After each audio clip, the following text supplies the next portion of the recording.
I drove 4 hours to attend my in-laws' anniversary dinner. When I got there, my seat was gone, my name left off the place cards, and the waiter whispered, "Are you the one they told not to serve?" My wife told me to just eat at the bar. So I ordered something they'd all remember. I should have turned around when I pulled into that gravel lot and saw the valet wave me off like I didn't belong there. The lodge looked like something out of a magazine. Stone walls, candlelight through big windows, waiters in black ties. The kind of place where people like Claire's family thrived. I was the only one driving a pickup, just still clinging to the bumper. But I shook it off. I'd spend hours on the road, put on my cleanest shirt, and even brought a gift. I thought maybe this would be the time they finally saw me as family. Walking into that restaurant felt like stepping into enemy territory. Claire's mom spotted me first. Her smile tightened like she was sucking on a lemon. Doug glanced up, then looked back at his phone. Claire was mid-laugh when she saw me standing there, holding that gift bag like an afterthought. Nobody said, "Hey, there you are." Nobody pulled over a chair. No one even looked surprised. I scanned the table, every spot taken, names written out in gold. I walked the length of it twice. No card for me. I thought maybe they just forgot to write it, so I tried to squeeze into an open spot at the end. That's when the waiter came over. "Are you the one they told not to serve?" At first, I thought I misheard him. Then I saw the way he looked at me, sympathy and awkwardness all over his face. He wasn't trying to be mean. He was just doing what he was told. I didn't make a scene. I didn't shout. I didn't storm out. I just looked at my wife. Claire had barely gotten out of her chair. She walked over like she was already tired of dealing with me. "Look, it's complicated. We didn't think you were actually coming. You told me to come." "Well, I told them you probably wouldn't." "I mean, you were on the fence, right?" "No, I wasn't." She rolled her eyes. "Can you not do this right now?" "Do what?" "Ask why my name's not on the table? Why I got told I'm not supposed to eat here? You're making this uncomfortable." I looked around. Everyone was pretending not to listen, but they were. Her mom sipped her drink and looked away. Doug leaned over and whispered something to his wife, who laughed behind her napkin. I'd never felt so disposable in my life. Claire put her hand on my arm and said, "Just eat at the bar, okay? It's not a big deal." Not a big deal. I walked out without a word. Sat at the bar, fuming. I didn't even want to eat at that point, but the bourbon helped. The bartender was a young guy. Looked like he didn't want to be there either. "How much would it cost?" I asked him, "to cover the drinks for everyone out here? Just the bar patrons, not the private room?" He raised an eyebrow. "Depends how long you want it to last." I pulled out my wallet. I'd been saving for months. We were supposed to go on a trip this fall. But in that moment, I didn't care. Run it until they cut me off. He smiled and said, "You got it." People started noticing after 10 minutes. Someone ordered a martini and asked, "Who's buying?" The bartender pointed over at me. "Guy in the flannel." They raised a glass. "Cheers, man." That felt good, but it wasn't enough. Half an hour later, Claire came out to find me. She had that fake sweet look on her face. "What are you doing?" "Being a good host. Since apparently I'm not welcome inside." She sat next to me. "You're overreacting. My parents just—" "I don't give a damn about your parents anymore." She flinched. "You're making this worse than it needs to be." "No, Claire. You did that the minute you decided I wasn't worth a chair." She didn't reply, just stared at her wine like it had answers. That night, I didn't drive back to Raleigh. I got a cheap motel down the road and stared at the ceiling for hours. I couldn't sleep. My phone buzzed once around midnight, Claire texting, "I think we need to talk tomorrow." I didn't answer. Next morning, I went through her iPad. She'd left it in the truck the last time we went grocery shopping, forgot it was synced to her email. That's when I found the thread. An email chain between Claire, her mom, and Doug. Subject line, "Let's not make this harder than it needs to be." They talked about how uncomfortable it would be if I showed up, how I wouldn't fit the energy of the evening. Claire had written, "If he insists on coming, just don't set a place. He'll get the hint." She told them to let the staff know not to serve him, so it wouldn't get messy. The words sat there like poison in my hands. This wasn't an accident. This wasn't a misunderstanding. They planned it. And that's when I stopped feeling hurt and started planning. I didn't confront her right away. That was the old me, the guy who reacted, blew up, then apologized later for making it worse. Not this time. I needed to be quiet, calculated. I needed them all to feel what I felt, but slower, deeper. I took screenshots of every email and forwarded them to myself. Then I waited. When I got home the next day, Claire was already there. She was on the couch, scrolling through her phone like nothing happened. Like she hadn't humiliated me in front of her entire family. You didn't respond to my text, she said. I was thinking. About what? About who I married. She scoffed. Oh, come on. It was one dinner. I just nodded. Right. Just one dinner. That week, I started pulling away. I stopped doing the little things, making coffee for her in the mornings, walking the dog, texting her updates during my day. I stopped talking at dinner. She noticed, but she didn't say anything. She thought I was pouting. Then I made copies of all our financial documents. Joint accounts, savings, her work pension, the house title. I didn't do anything with them yet. I just wanted to know where everything stood. Then came the second blow. A few nights later, while she was asleep, I checked her iPad again. This time, I wasn't looking at her email. I opened her messages. She wasn't cheating, but she might as well have been. The texts were with her brother, Doug. Hundreds of them.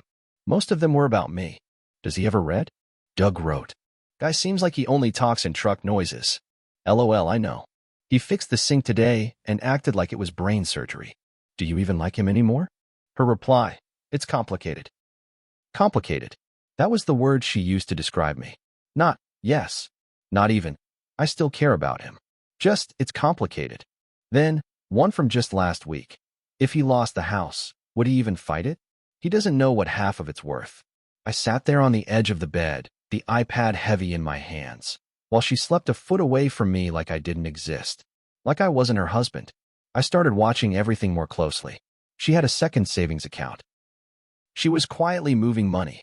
Small amounts, under the radar, $200 here, $150 there. Enough that I wouldn't notice unless I was looking. I was looking. She also started staying late at work more often. Double shifts, she said. We're short-staffed. She didn't know I called the hospital. I said I was her brother. The nurse on the phone said, Claire left around 6. You just missed her. That night, she got home at 9. You look tired, I said. She yawned. Brutal shift. I'm gonna shower. I watched her walk upstairs. I already knew the truth. It wasn't just about the dinner anymore. That night was the symptom. The real disease was that she'd never picked me. Not once. She married me because I was steady, safe, because I cleaned up well, because I worked with my hands and never asked for much. But she never respected me. And now she was planning something. Moving money. Testing my reactions. Lying about her shifts. She wanted to hurt me quietly. Thought I'd be too slow to see it coming. She didn't know I was already 10 steps ahead. 2 weeks later, I met with a lawyer. Not for divorce, yet. I just wanted to understand what I was up against. I brought the financial printouts, screenshots of her messages, and the full email thread from her family. The lawyer, a quiet guy named Marcus with eyes that didn't miss much, looked through the folder without saying a word for 10 minutes. Finally, he leaned back and said, You're sitting on leverage. Most men don't collect this kind of paper trail. I asked what my chances were if Claire decided to leave and try to take the house. If she files first and plays dirty, he said, you'll be fighting uphill. But if you get ahead of it, quietly, and time things right, you could own the field. I didn't file anything that day. I just listened. I wanted to make sure I wasn't doing something out of rage. This had to be careful, measured. A few days later, Claire came home acting different. Nicer. Made dinner. Sat beside me during a show. Kissed my cheek for no reason. It felt fake. Then, that weekend, her mom called. I let it go to voicemail. The message was short. We're worried about Claire. Please don't make this uglier than it has to be. What the hell did that mean? I checked her iPad again. One thread stood out. Claire, her mom, and Doug in a new group chat. This one was different. Colder. They were planning to push me out of the house. They'd found some lawyer of their own, apparently. Claire had already started documenting emotional distance. Her mom had advised her to start seeing a therapist to build the record. Doug had texted, if he doesn't react, escalate. You need to create tension. It hit me then. They wanted me to snap. They wanted me to yell, get physical, say something they could use in court. They were baiting me. I realized Claire wasn't just thinking about leaving, she was preparing for war. Quiet, legal war. The kind where she came out looking like the calm, rational spouse, and I looked like the unstable blue-collar guy who drank too much and didn't belong in their world. I shut the iPad.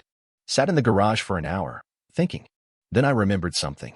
2 years earlier, Claire had begged me to invest in her cousin's new startup, a home decor subscription box thing. I said no.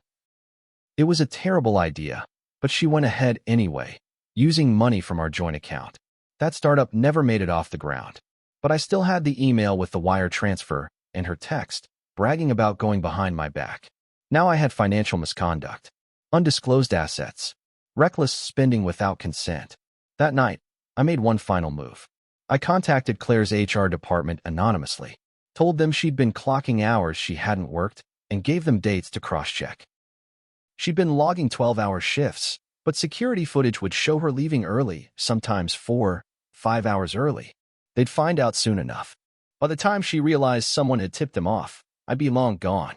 But I wasn't planning on just leaving. No, I was going to make them all feel what it was like to be dismissed, to be invisible, to be treated like a problem to be managed instead of a person with value. They thought the man fixing their sink didn't know how to fight back. They were wrong. Claire got fired 3 weeks later. I never told her I was the one who tipped off HR. I didn't have to. The day it happened, she came home red-eyed, shaking. They're accusing me of time theft, she said. Somebody sent them a list of dates and times. They're checking the security footage. I just nodded. That's serious. She stared at me. You think I did it? I didn't say that. She sat down on the couch like her legs couldn't hold her anymore. This isn't fair. I've worked there for 6 years. I waited until she was done spiraling. Then I said, maybe you should call your mom. Or Doug. See what they suggest. She didn't even notice the sarcasm. The next day, I withdrew half of our joint savings into a new account with my name only. My lawyer filed a quiet legal separation. Not divorce, yet. Just enough to freeze all accounts, protect my portion of assets, and lock the house from being sold or borrowed against. When Claire found out, she lost it. Screamed. Threw a picture frame across the kitchen. You're sabotaging me, she shouted. No, I said. I'm protecting myself. You were the one planning a legal ambush. You think I didn't see the messages? The emails? You were going to try and take everything. She went pale. You went through my stuff? You planned a dinner where I wasn't supposed to eat. You told a waiter not to serve me. You don't get to play shocked now. She tried to deny it at first. Then she cried. Begged. Said we could go to counseling. Said it was just pressure from her family. Then go live with them, I said. Because you're out of this house by the end of the week. She refused until my lawyer served her the separation paperwork. Once she realized the house was protected and that the financial misconduct from her cousin's scam investment could blow back on her if she pushed for more, she backed off. She moved in with Doug. That's when things really unraveled. Doug's wife found out about the texts between him and Claire, the ones mocking me, laughing about manipulating the situation. Apparently, they'd gotten a little too comfortable joking about Claire staying over more often. Doug's wife kicked him out, took the kids, filed for her own divorce. Claire lost her job, her marriage, and her financial footing in the span of a month. Her parents? They tried to step in, called my lawyer, left voicemails, begged me to be reasonable, said I was overreacting to a misunderstanding. I sent them a package. Inside, a printed copy of the waiter's affidavit confirming what they told him that night. The screenshots of the emails, the chat logs from Claire's iPad, a copy of the bar tab I opened that night, and one handwritten note. This wasn't revenge. It was recognition. I see you now, clearly, and I won't ever forget it. I never heard from them again. Claire texted a few times over the next year. Apologies. Half excuses. Once, she asked if I ever missed her. I didn't reply. I sold the house. Got a small place outside Asheville. Bought my own shop. Quiet work. Honest clients. People who call me by my name and mean it. People who make room for me at the table. I don't tell this story for sympathy. I tell it because some people mistake quiet men for weak ones. We're not. We just wait. And when the time's right, we remember everything.